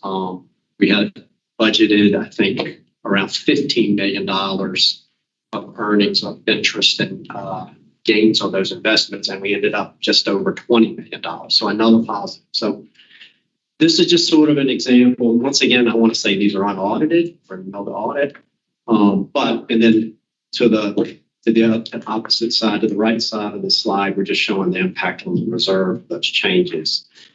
So this would be this type of report we would send to y'all quarterly, and then when we have the next actual meeting in person, because of those, our meetings don't always match up with a quarterly cutoff. We would ask you to approve the balance that was reported. So next slide, this is really, I was going to say, this is probably the most important slide for you outside of the overall concept of having this reserve or unallocated balance is, okay, what's the procedure for use of those funds? And I think the key here is it requires board approval. So that's the first thing. So it requires y'all's approval. Second, we would come to you, the VPRA team would come to you with recommendations, mostly in the annual budget cycle, but also it could be ad hoc. So throughout the year, it could happen if there's a good reason from a timing perspective to come also. We come to you, explain our recommendation, and you have the ultimate decision to say yes or no. The other part to this is, obviously, for you to make a decision, you need a lot of information. And this chart on the right-hand side, shows you the information that we would provide to you, so you can have an informed decision. Part of it is, if you remember our priorities when we were doing the budget back in May, so that's the first item here. We've got to fund our operations. We can't have a deficit there. And then we have these required projects with CSX and Norfolk Southern. We have these certain required projects that we committed to, and then new projects. I would also, as CFO, would need to certify that if we do a project, that it doesn't cause any sort of cash flow problem with the existing budget. So if we add a project, we don't want to add $200 million of expense, and now we're going to be out borrowing funds because the timing doesn't work with the current capital plan. Third item we provide is all, the list of pipelines and projects. So this would be, we've funded 30% design on King and Commonwealth. We've got Route 1, Newington Bridge. Several projects that we kind of pulled the reins back on and only funded 30%. There's Richmond Layover. So, and then there may be other projects that come to light, but we would provide you a list of the projects that we know of that aren't currently in the budget fund. So you could see what are your other opportunities for use of the funds. And then obviously we would show, hey, if you take this action, how would it impact the management reserve balance? So use of the management reserve, this is the other way that the management reserve can be used. So it's a May board meeting. It was mentioned, does DJ even have the ability to make a small purchase beyond the budget? And he actually did have that ability in our bylaws that the board has approved. And this list here is taken from the bylaws. And what we've added is we've added the fiscal year 24 budget and the amount that these delegated authorities that y'all given to Mr. Stadler as the director of the agency. So you can see the dollar impact of those delegated authorities. The only difference, there's two differences. The first difference is now you will know where the money's coming from for DJ to add $200,000 to this capital grant. And whenever that happens, we are diligent to report it to you according to these guidelines. But now you'll know it's coming out of this unallocated management reserve. The other difference is in the operations administration line.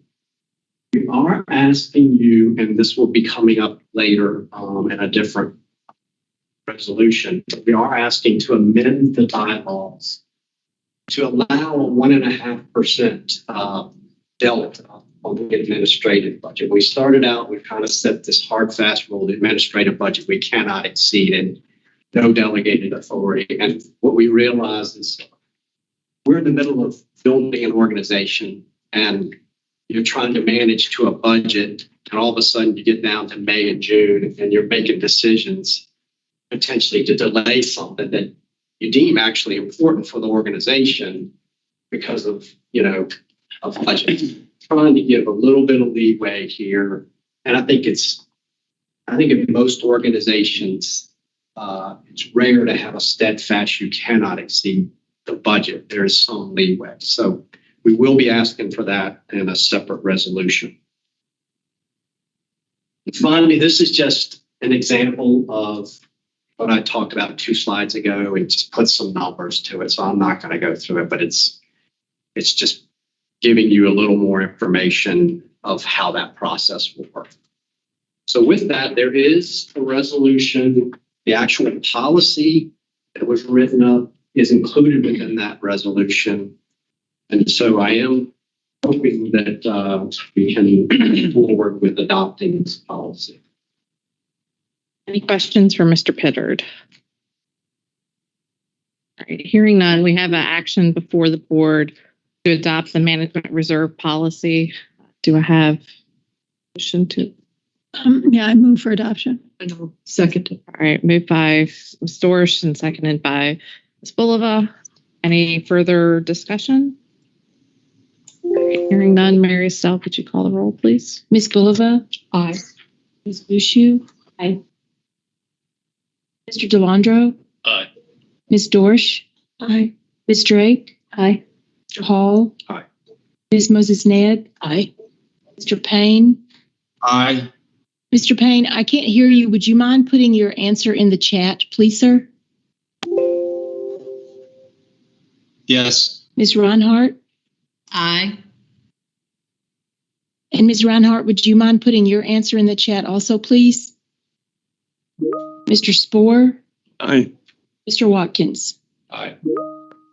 And I will just confirm that both Mr. Payne and Ms. Reinhardt voted aye. Yes, they did. All right.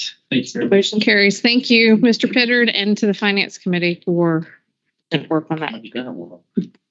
Next item on our agenda is the revision to the bylaws Mr. Pittard just mentioned, and we have Mr. Westerman. That. Good afternoon. All right, so we have some proposed revisions to our bylaws. Why are we changing the bylaws? Well, as Mr. Pittard mentioned, there is a proposed change in delegation of authority to the executive director with respect to administrative budget to give a 1.5% cushion each year. So right now, the bylaws do not reflect any flexibility in the administrative budget. And so I'll get into that in just a moment.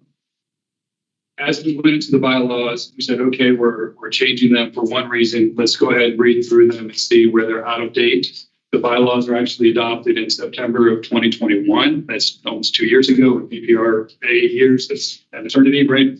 They predate me.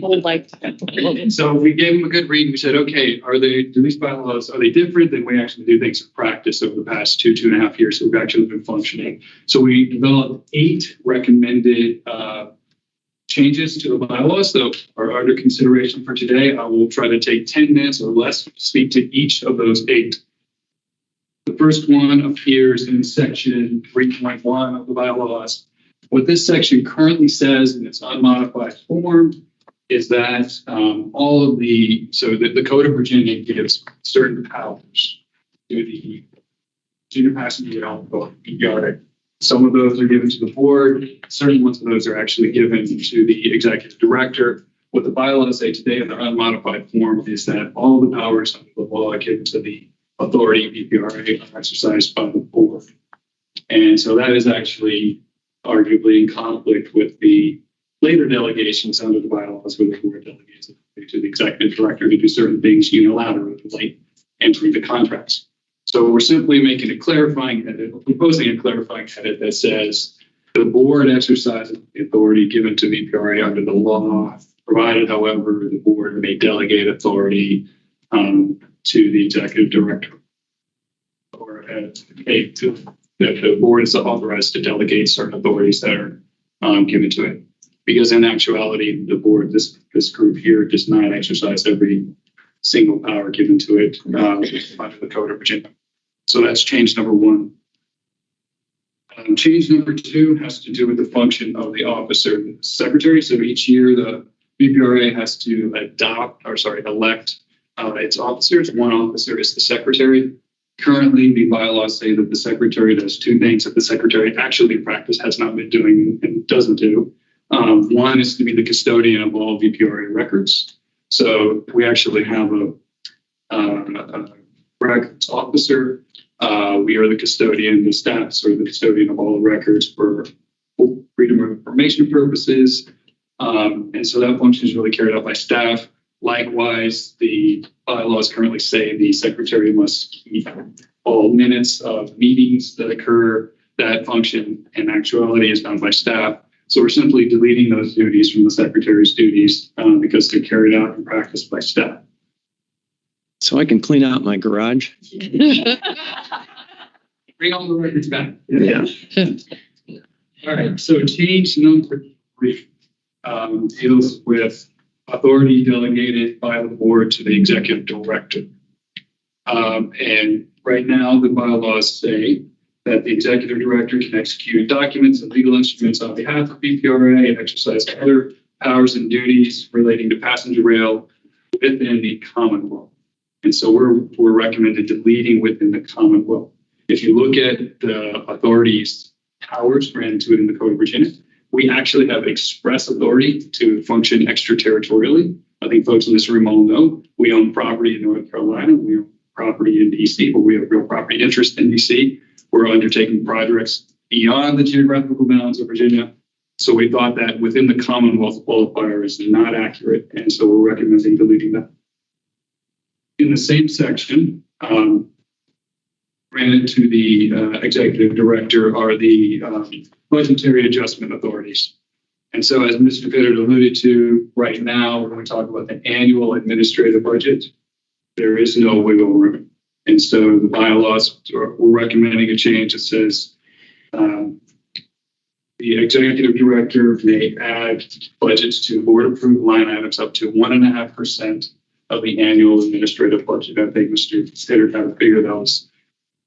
That based on 23 or 24, it was 240,000. $240,000. So that gives a order of magnitude, at least estimate for that absolute authority.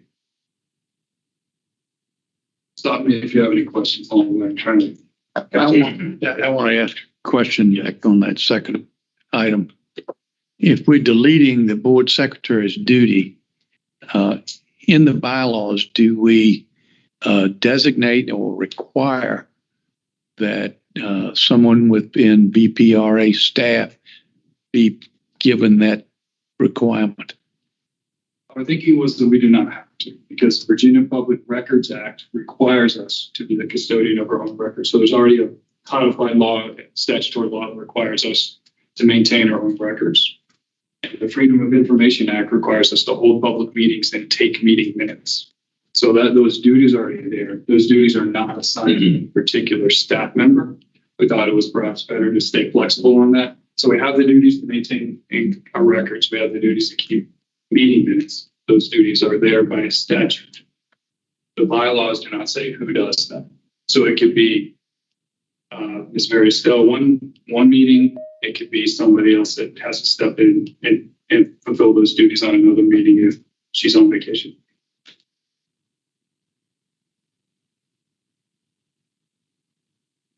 Hey, it would seem to me that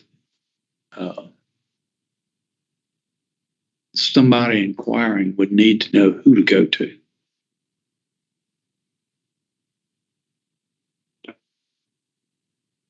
So on our website, we do have that information. Information for our records. We have a Freedom of Information Act officer as well. So if you want our records, if you want our meeting minutes, You do have an FOI, absolutely. So person, okay. yes, sir. We're required by law to have this. If you go on our website, it's Jerica Goodman, our Director of External Affairs, Government Affairs and Media Relations, I think. I always get her title wrong. She is our designated FOIA officer. So if somebody wants records from us, they go on our website and they can easily find the right person to ask. Within the Commonwealth, Section 4.1, is that conforms to the law that created VPRA? It does. Okay. So the law that created VPRA gives us express authority to have real property interest beyond the bounds of the Commonwealth, and to use that to do construction projects and improve rail beyond the bounds of the Commonwealth. So this does not go beyond the law; it just agrees with the statute. Yeah. Okay. Thank you. Okay. Section 342 refers to a senior leadership team. In actuality, we call that the executive leadership team. So I'm just going to change the word senior to executive to align with our nomenclature internally. And then the other change to that section is currently as it reads, it says that the executive director establishes the executive leadership team and decides the functions of those employees and those functions that are approved by the board. And as we thought about this, we said, okay, there's a small leadership team, and if the executive director wishes to, for example, right now, procurement is under the chief administrative officer. If Director Styler wanted to shift procurement under the chief financial officer, that's really a day-to-day operation. That's not something that we should wait for a quarterly meeting or call a special meeting and come to the board and say, hey, how about changing this function? So we're recommending that simply those day-to-day functions are designated only to the executive director and not to the full board. Section 3.8, which governs remote meetings and virtual meetings, or remote participation in meetings and virtual meetings.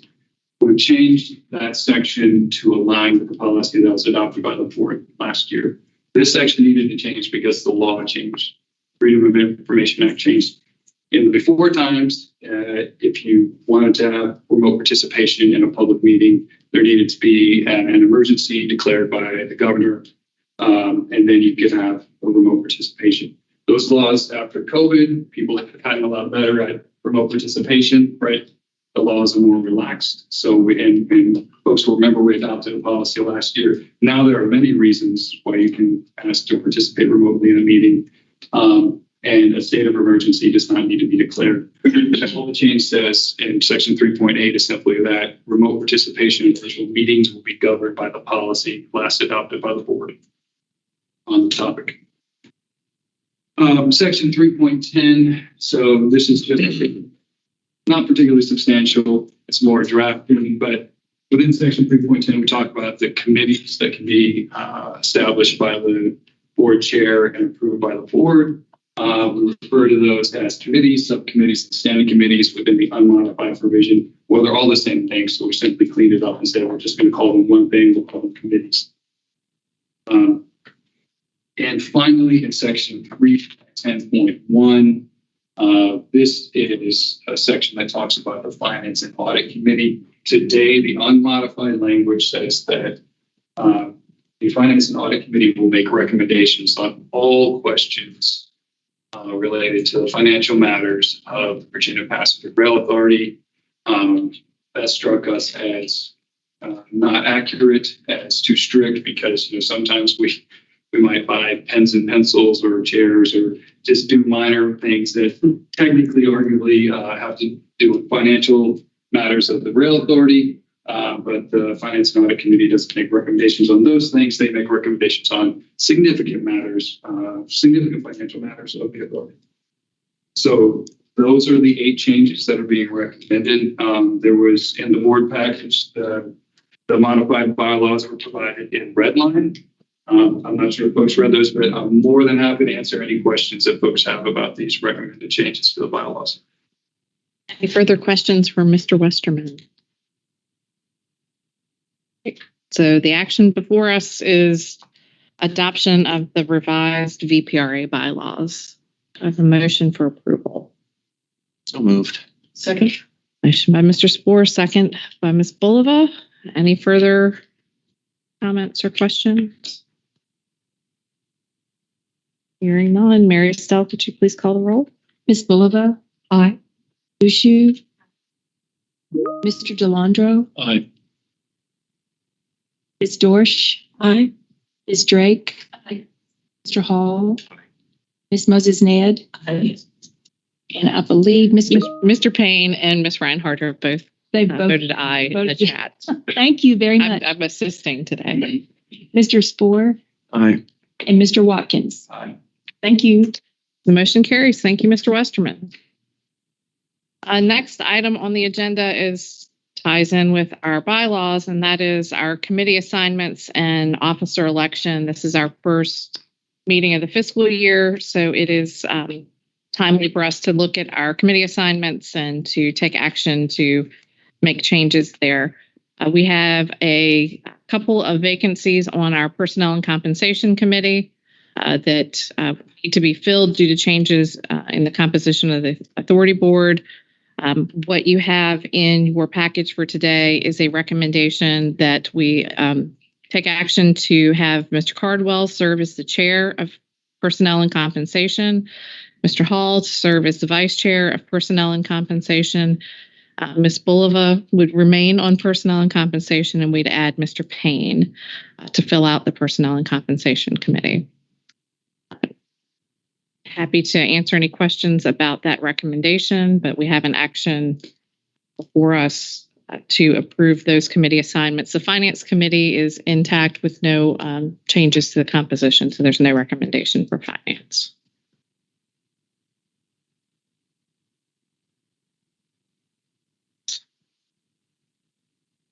No comments, no questions.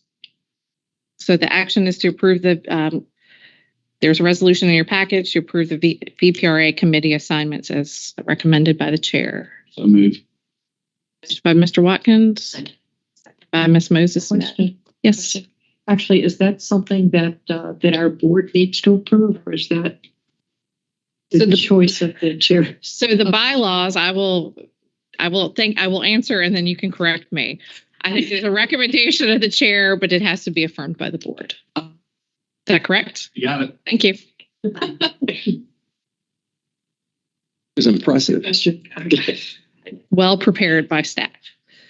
All right. So I think we have a motion and a second. Any further questions, dialogue? All right. Mary Estelle, could you call the roll, please? Ms. Bulova? Aye. Ms. Bushu? Aye. Mr. Delandro? Aye. Dorsch? Aye. Ms. Drake? Aye. Mr. Hall? Aye. Ms. Moses Ned? Aye.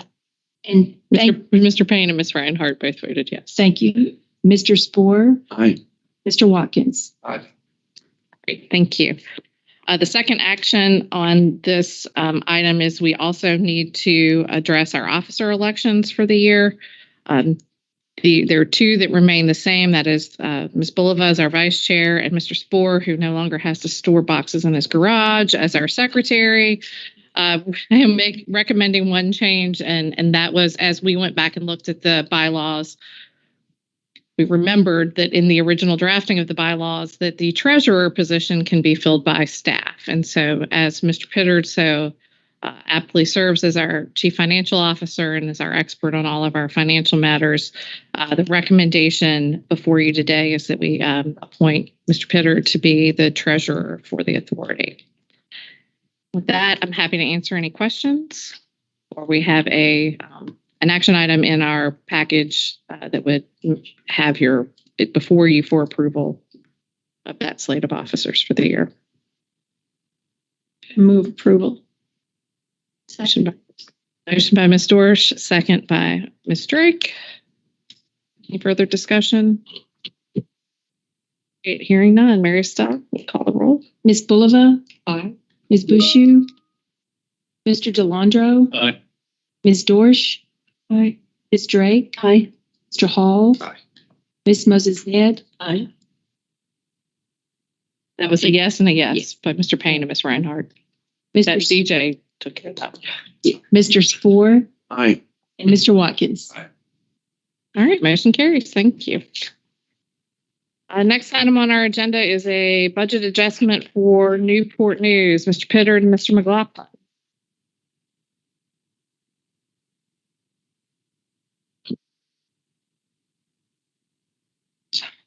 So I thought I'd just take a quick minute to talk about the Newport News Station. I think there were some questions about it. We're done. Back it up. That is a picture of it. Any No, questions? you should put all the way to the end. I think whoever had the remote. So for those who aren't familiar, this is a brand new Newport News Station. It's moving further north than Peninsula up by Bland Boulevard. Also going to be done in conjunction with Hampton Roads Transit, HRT facility. So it's very multimodal in nature, closer to the airport. Well, it also going to be the second high-level platform in Virginia. The first one is in Roanoke. So anytime we're building something new, FRA is more or less mandating that you have a high-level platform. So we're excited about the work. Again, $20.5 million in originally DRPT funds, now VPRA funds, going to a $44 million project. We were approached by Newport News a little over a year ago saying they could use some more funding. And we were in the midst of applying for some congressionally directed spending. I think that's what it's called, Brad. I think it's congressionally directed spending. Yes. And we got earmarks, but yes, that's and we were successful in the FY, the last year's Transportation Hub Appropriations Bill, and getting some funding. And I think that's just the quick overview I wanted to give and why we're here. Again, Newport News is the sponsor of the project. We are a major contributor, but that's why we're here and how we got here, and why Steve's going to give the presentation. So it's not a whole lot more to add, except we did get that earmark for $1.2 million. And FRA is going to administer, it's under the Christie program, FRA is going to administer that. And we have an existing relationship with FRA, so City of Newport News asked if, and really the earmark was directed to us. So it's just adding to the pass-through funds that we have. We will work directly with the Federal Railroad Administration on this grant. So the reason we need to ask for y'all's approval is this is a capital grant. The limits that were just up here a while ago, delegated authority to Mr. Stadler, it requires anything over $250,000 change to a capital grant, come back for y'all's approval. So we are asking for your approval to increase the budget line item for the Newport News intermodal. This $1.2 million of Federal Railroad funds. And yes, I did call it an earmark. Is that an accurate picture? I think I'm going to have to go look at it. That's really what it's going to look like. Our staff took that picture. Okay, so I'm going to, Jim, you want to go over there? You can actually see it from the interstate on the eastbound side. Okay. Oh, it sounds gorgeous. Nice. Very modern. Yeah, very modern. Yeah, see it. So Michael, you said intermodal, so the light rail doesn't go through there, right? It's buses? No, we don't have one there. Light rails, Norfolk. Oh, that's right. Norfolk, okay. It's a great, the Norfolk station, the light rails on the other side of Yeah. Hampton Roads Transit, the bus comes in here. Okay. Yeah. Newport News, Norfolk. Sorry, my ignorance here. You also mentioned that Amtrak freeway service. There's a very good, if you are from Norfolk, come back to Newport News, the Amtrak bus that also circulates here as well. So very good, very good. It gives us 5 services right now, moving to 6. So 6, and there is space for more layover facility. So coming 2026, a third round trip to Newport News. So the timing is perfect. So the one thing, and Mike and I have talked about this, and I think down the road, it's not a discussion for today, is do we do yard work in Richmond or do we expand Newport News for the trains to start there and come up? Because that would give you Norfolk, Newport News, and Richmond. So I know it's just a matter of cost and what's the best thing for the Commonwealth and for passengers. If you don't feel that way, but I don't know the answer to that. But I think it's important to look at. Any further discussion? So with that, we have a resolution in our package and an action item to approve the capital grant budget adjustment for the Newport News Station platform and surface facility project. So moved. Okay. Motion by Ms. Drake, second by Mr. Spore. Any further discussion? All right, hearing carries so. Ms. Bulova? Aye. Ms. Bushu? Aye. Mr. Delandro? Aye. Ms. Dorsch? Aye. Ms. Drake? Aye. Mr. Hall? Aye. Ms. Moses Ned? Aye. And we have a yes and a yes from Mr. Payne and Thank you. Reinhardt. Mr. Spore? Aye. Mr. Watkins? All right, motion carries. Thank you, Mr. Pittard and Mr. McLaughlin. So what we're going to do now is we have a closed session that we need to undertake for an update from the Personnel and Compensation Committee. What I would like to do is I would like for us to recess for lunch, but before we do, we'll go ahead and take our action to go into closed session. We'll take a brief recess, reconvene in closed session, and then reconvene the authority meeting probably around, say, 1:25, 1:30. Jim, did we approve the VPRA officer elections? We did. Yes. We did the committee assignments, but We did. Yes, we did. Yeah, is it reaffirming most things except the treasurer is now Steve? Yeah. okay. Okay. So, Madam Vice Chair, do you have a motion to go into closed session, please? Okay, I move that the board convene in a closed session pursuant to section 2.2-3711A1 of the Code of Virginia for the purpose of discussing and considering the performance of a specific public officer of the VPRA, and that the VPRA Chief Administrative Officer and General Counsel attend the closed session. We need a second to that motion. Motion, do I have a second? Second. And by Ms. Dorsch. Oh, Ms. Bulova. Bulova, sorry. I'm trying, they're typing and I'm sorry. So, yeah, All right. thank you, Ms. Very Bulova. Okay, I've got too many things happening. Ms. Bulova? Aye. Thank you. Ms. Bushu? Aye. Mr. Delandro? Aye. Ms. Dorsch? Aye. Ms. Drake? Aye. Mr. Hall? Aye. Ms. Moses Ned? Aye. And Yes. yes, Yes. thank you. And Mr. Spore? Aye. And Mr. Watkins? Aye. And Mr. Payne and Ms. Reinhardt both Good. voted yes Yes. on that. Thank you. All right. So in terms of timing, we will reconvene in closed session at, you're not here. We'll reconvene at 1:00 in closed session, and our target to go back into open session would be 1:25, 1:30. So with that, we will stand in recess.